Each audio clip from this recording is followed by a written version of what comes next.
Hello everyone, I am the man. Welcome to another review video. Now, for the ones that aren't new, or the ones that are not new here, probably don't know I'm an avid reader, even though I've been getting into reading recently. Basically, I've been reading quite a lot. I'm trying to make that replacement for gaming because I don't like gaming anymore, even though I own a gaming channel. But you probably saw the thumbnail and read the title. I randomly found this at Barnes & Noble, local Barnes & Noble, and I saw it, and I couldn't pass it up. I read the back of it, which sums up the book, and I was like, okay, I gotta get this. I've been reading this for the past month, even though it's not that long. I've been reading it off and on. And I just finished it, just now finished it. Just now finished it as of recording this. Holy shit. Holy fucking shit. Now, like I said, I read a lot.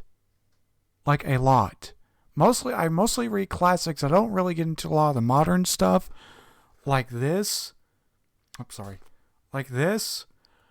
Holy fucking shit. This was a goddamn thrill ride. This literally was a goddamn thrill ride, and it was fucking fantastic. I could not put this down. When I got around to picking this back up, and every time I picked this up, I couldn't put it down. It's that good. And in case you are not new here, you know how reviews go. But if you are new here, I only review things that I personally really, really enjoyed, that I really, really liked. I don't review things just for the hell of it. If something is so damn good, it deserves a review. If I like something so damn much, it deserves a review. And this deserves a review. This is fucking fantastic. They did so well with this. The Harper Voyager is not the author. That is the publisher. In fact, there is no author to this book. The author to this, maybe the publisher did write this. The publishing company did write this just to publish it as their own self-publishing. But if not, then this is an anonymous author who wrote this. And I'm actually, after reading it, especially the last final few pages, made me really glad this has no author. Because you kind of get a sense of who the real author of this really is. I'm trying not to spoil too much. So, just be warned, spoilers, spoilers, spoilers. If you're thinking this would be like the movie, you are kind of correct, even though you would probably like this better than the movie if you hated that movie, even though that movie is very, very good. And if you're a big fan of the creepypastas and the video games, mostly the creepypasta, not so much the video games, you would like this. I know the cover looks less intriguing and kind of bland, and looks like it was, looks like there's no effort put into it. You are wrong. You are very, very wrong. This has so much effort to it. I did notice some few misspells here and there. Well, not really misspells, but like words that were not supposed to be in that order here and there. Just teeny tiny bits of that. Not much. Not much at all. But if that still bothers you, then I highly recommend, maybe it's just my copy, I don't know. There was like 5 copies of this at Barnes & Noble. And I grabbed it. I was like, I gotta get this. I got to. And let me tell you, it was worth it. It really was.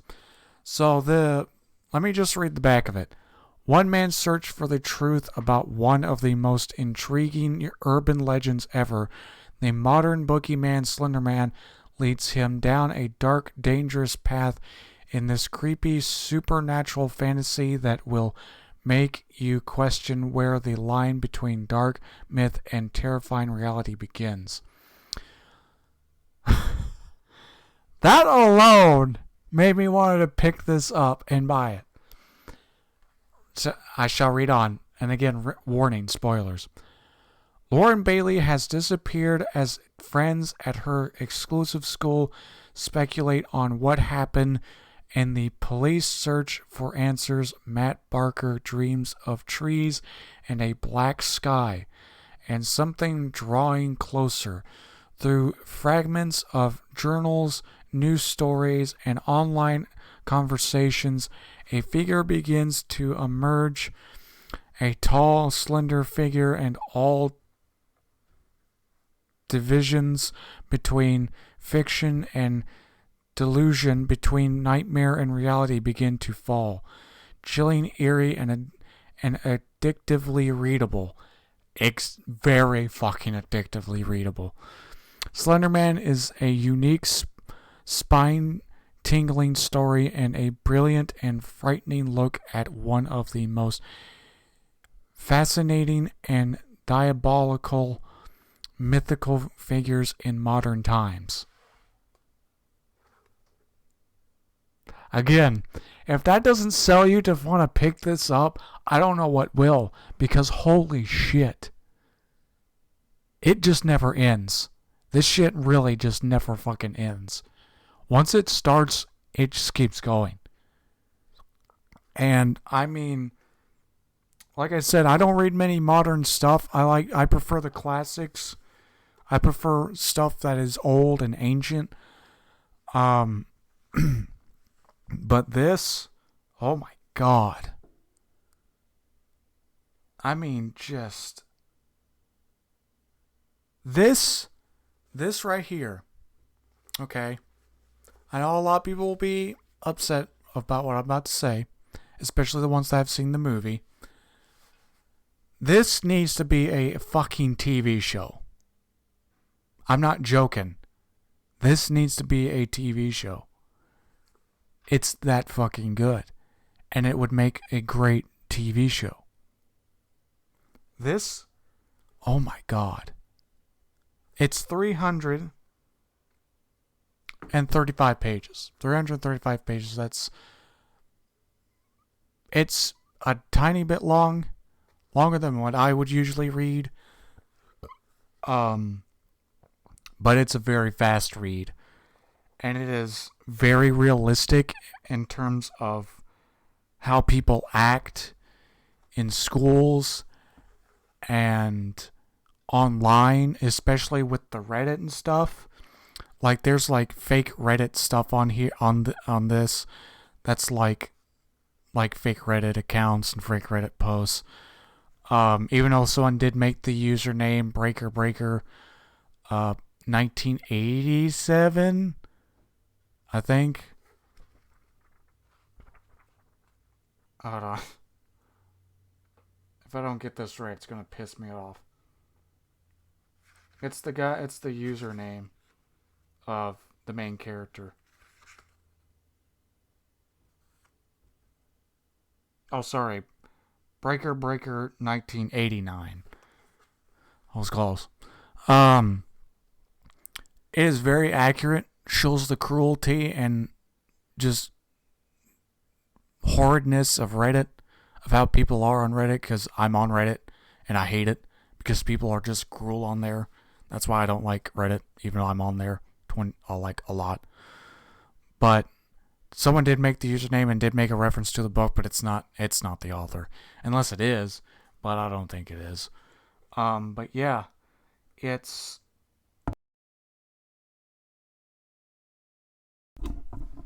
holy shit, man. Okay, sorry, my mic sort of fucked up. Holy shit. Just turn this video off and go buy it. Seriously, just turn this fucking video off and go buy it. I honestly don't know what to say because of how much this blew me away.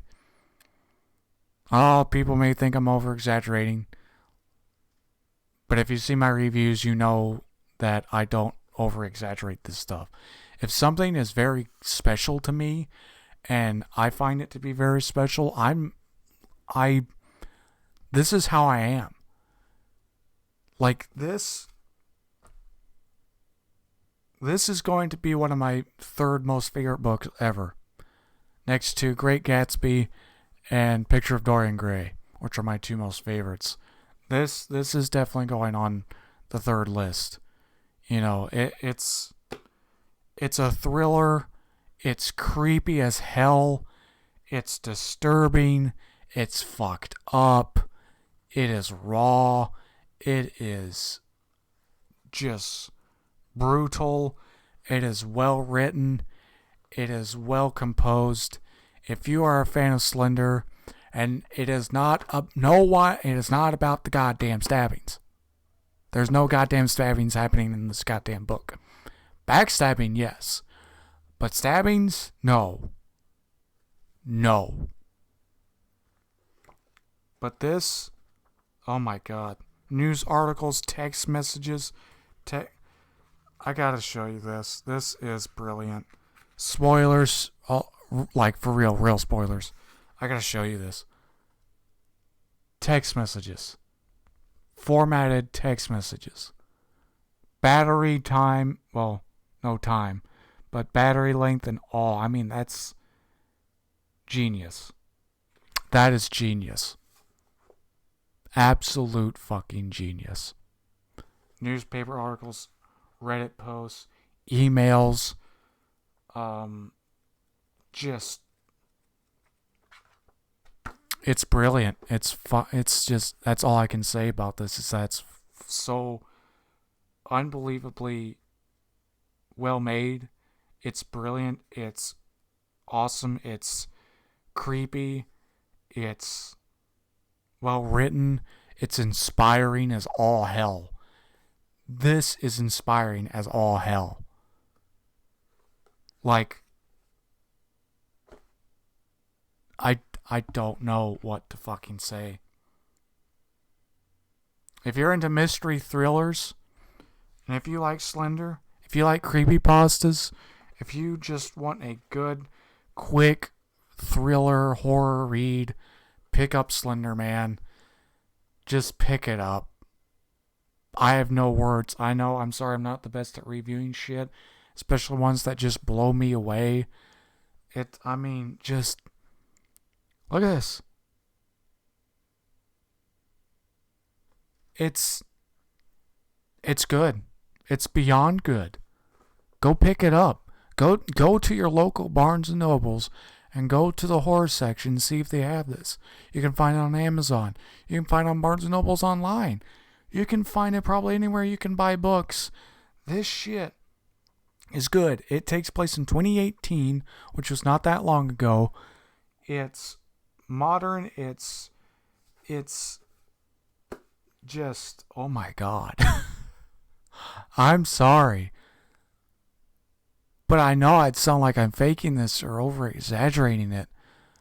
But I know a lot of people, and some people probably won't like this, especially the ones that they've seen the movie. If they've seen the movie, you probably would like this better than the movie, like I said.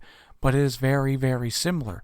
In fact, if you're thinking about watching the Slender Man movie but heard all the bad reviews, read this first and then go watch the movie. Then you may actually understand a bit more of what the movie is, even though it's not that complicated as a lot of people say.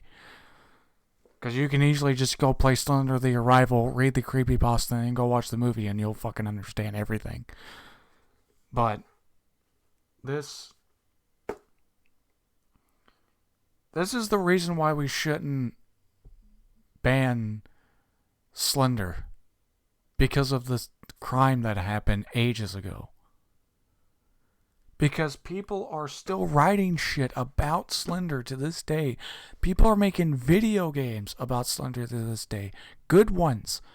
People are still inspired by Slender to this day. Slender, just because that incident happened because they wanted to summon him, which is not how you summon him. There is a real way, but it does not involve bloodshed.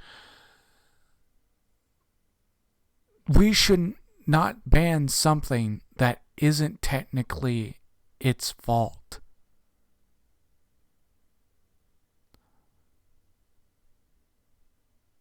Just because something bad happened doesn't, in the name of a fictional character, does not mean we need to ban that fictional character, because it's not the fictional character's fault. People are still writing amazingly horrific stories about the entity that scared millions of online people for years on the internet. Way back in the early days of YouTube and Reddit and 4chan. This is the king of fucking online horror. People still make scary stories about him. And this is one of the best I fucking read in years. You don't need to go online. You don't need to archive it. Go buy yourself a physical fucking copy, because you can pick this shit up anytime you want, and you would remember exactly where you left off, and you will be done with this thing in probably a week. If you have a shit ton of free time and you're a bit of a quicker reader than I am, you'll be done with this in like a week or even less, because it's a quick read. So yes, if you're thinking about making a Slender game or a book or a movie, go do it. Just because something isn't still popular doesn't mean you don't need to continue to fuel the horrific, dark, mysterious fire that is Slender, or any other creepypasta such as Jeff the Killer, The Rake, and Smile Dog, or whatever other creepypasta, or SCP. People are still writing SCPs. Or just any sort of creepypasta out there. You know, it doesn't have to be related to Slender. It can be related to anything. It could be your own thing. So be inspired. Write something. Write it well. Write it good. And scare the shit out of everyone on the internet. That's all I have to say. If you enjoyed this review, and if you own this copy, let me know what you think of this book. If you have read it before. If you're thinking about buying it, go get it. If you never heard of it, go get it. It's worth it. And I do mean that. It is worth it. I'm not trying to sell you this stuff. You don't have to get it. But if you want a good read, and you're a fan of Slender Man, and you're a fan of creepypastas, go get this. Because this shit is fucking dark, creepy, disturbing, and fucked up, and it is good. I am the man, and goodbye. Holy crap, I love that. 10 out of 10. 10 out of fucking 10. 10 out of 10 would buy it again. Alright. Stay tuned for more.